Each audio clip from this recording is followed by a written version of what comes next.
Kita semua pasti menyadari bahwa resesi ekonomi itu hal yang biasa atau normal dalam bernegara. Bahkan selama 75 tahun beragam resesi yang Indonesia sudah lewati. Namun jujur, efek COVID kali ini beda. Jangan underestimate. Dalam informasi Oktober 2019 setahun yang lalu, kita sudah menganalisa bahwa tahun 2020 dan tahun 2021 Indonesia akan mengalami pelambatan ekonomi. Turun ekonominya. Analisa kita ini kita infokan padahal dunia belum ada COVID. Namun kita sudah mengatakan ekonomi Indonesia tahun 2020 dan tahun 2021 akan mengalami tren melemah. Melemah karena orientasi kelola ekonomi negaranya memang tidak pro UKM. Sementara UKM di Indonesia tulang punggung 97% angkatan kerja. Di sini kita harus menyadari bahwa setiap negara itu beda-beda sifat alami ekonominya. Sayangnya kebijakan sejauh ini dari pejabat negara masih belum ke arah UKM. Itu yang menjadi alasan mengapa kita belum mengatakan ekonomi akan kuat Indonesia saat ini. Indonesia banyak penduduknya, kuat sumber daya alamnya, menjadikan domestic consumption Indonesia itu kuat di dalam negeri. Fakta yang terjadi hingga saat ini adalah kejomplangan ekonomi yang besar atau parah antara pengusaha besar oligarki BUMN dengan UKM. Sejak zaman Presiden Soeharto yang memang mengikuti maunya kapitalis Amerika dan Barat, yaitu menggunakan trickle down ekonomi di mana yang atas disiram biar yang atas ngucur ke bawah. Fokus waktu itu adalah membuat 200-an orang konglomerat yang akan membangun ekonomi dan mengalirkan ekonominya ke bawah. Tujuannya agar pemerintah gampang pegang kendali ekonominya. Pegang saja orang-orang kaya ini dengan rapat rutin di Tapos. Full kendali di bawah Pak Harto, mau ke kiri ataupun mau ke kanan, terserah. Puncak kekesalan rakyat ditekan adalah people power bergerak menjungkalkan rezim otoriter 32 tahun tersebut. Setelah itu, pasar menjadi bebas. Namun entah bagaimana, bebasnya hanya sebentar. Ketika UUD Undang-Undang Dasar 45 diubah tahun 2002, masuk lagi kapitalis. Dengan lahirlah BUMN Incorporated. Zaman Bu Mega, zaman Pak SBY, dan puncaknya saat ini. BUMN jadi agent of changes. BUMN jadi centralized penggerak ekonomi. BUMN mazhab ekonominya sosialis elitis. Apa itu salah? Tidak juga.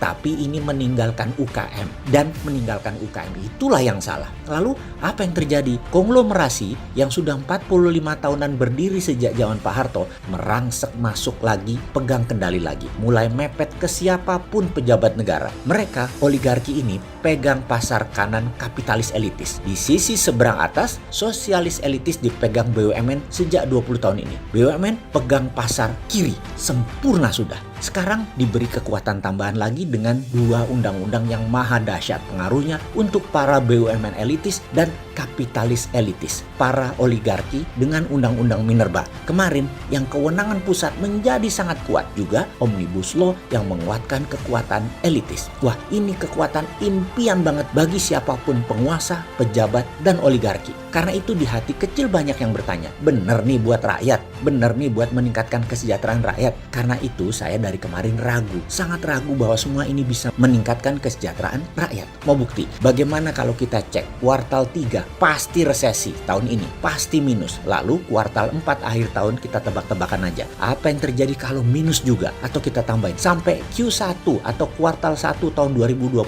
nanti. Saya tetap konsisten, masih di zona negatif pertumbuhannya di Q4 2020 dan untuk Q1 saya menebak negatif walaupun peluangnya 50-50. Jadi diberi kesempatan Omnibus Law bergerak ternyata masih negatif hasilnya. Lalu di mana salahnya? Ini yang kita bingung nasihatin atau ngasih saran karena sesungguhnya yang salah adalah cara baca peta dunianya. Apa peta yang dibaca saat ini dan bagaimana peta tersebut seharusnya kita coba jelaskan. Kita mulai dengan pertanyaan, apa bedanya great power dan super power? Oke, kita lengkapi pertanyaannya agar paham. Apa bedanya great power of China dengan negara superpower Amerika? Saat ini keduanya sedang berperang. China ingin menjadi negara superpower dengan great powernya. China men-challenge Amerika. Posisi itulah saat ini yang terjadi. Cina itu besar dalam transaksi perdagangan, memiliki reserve capital juga besar. Tapi ingat, Cina negara komunis otoriter, di mana kata kunci yang harus diperhatikan adalah kata propaganda. Kuat sekali propaganda mereka tersebut. Misalnya diusirnya 3 wartawan Wall Street Journal beberapa bulan lalu karena mengatakan 10 kali lebih besar fakta korban virus corona di Tiongkok adalah bentuk otoritarian propaganda mereka. Sekali lagi, Cina ini great power, beda sama super power. superpower. Superpower itu terintegrasi, bukan hanya dagangnya yang besar, tapi hegemoninya, pengaruhnya juga besar. Militernya dengan 800 pangkalan di seluruh dunia. Bayangkan, negara di dunia ini nggak sampai 200. Pangkalan militer Amerika di luar Amerika ada 800 di seluruh dunia. Lalu, Amerika menguasai sistem moneter keuangan dunia dengan dolar yang menguasai 60% transaksi perdagangan dunia, 30% euro, lalu yen. Yuan Cina hanya 1,7% saja. Ingat ya, yuan hanya 1,7% dan posisinya surplus lagi terhadap Indonesia. Surplus itu kalau kita mengadakan transaksi bilateral, yang surplus yang untung. Jadi dalam yuan dan rupiah nanti siapa yang untung yang teramat sangat? Wes, jawaban dewe ya. Sistem ekonomi yang dinamakan global supply chains itu dikuasai globalis cabal. Misalnya dunia otomotif di Indonesia. Part mobil tersebut ada yang dari Costa Rica, Rumania, Thailand, dan belasan negara lainnya. Dengan dibuat shutdown-nya efek COVID yang bergantian, ekonomi dunia menjadi tidak bisa ditebak. Itulah mengapa kita menyebut economic warfare, situasi ekonomi saat ini dalam keadaan ketidakpastian karena perang.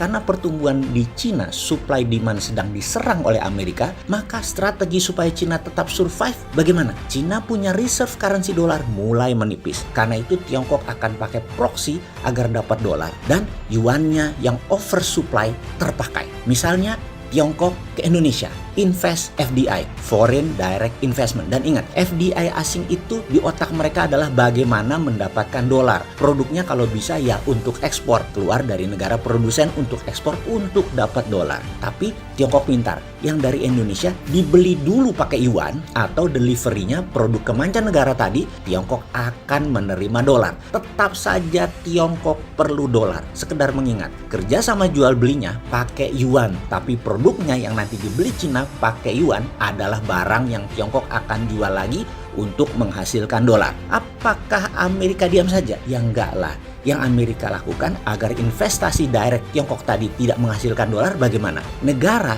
yang menjadi konco dalam tanda petik temannya Tiongkok yang terima yuan dicoret statusnya dari negara berkembang menjadi negara maju. Jadi mulai ngerti mengapa Indonesia dikeluarkan dari negara berkembang jadi negara maju.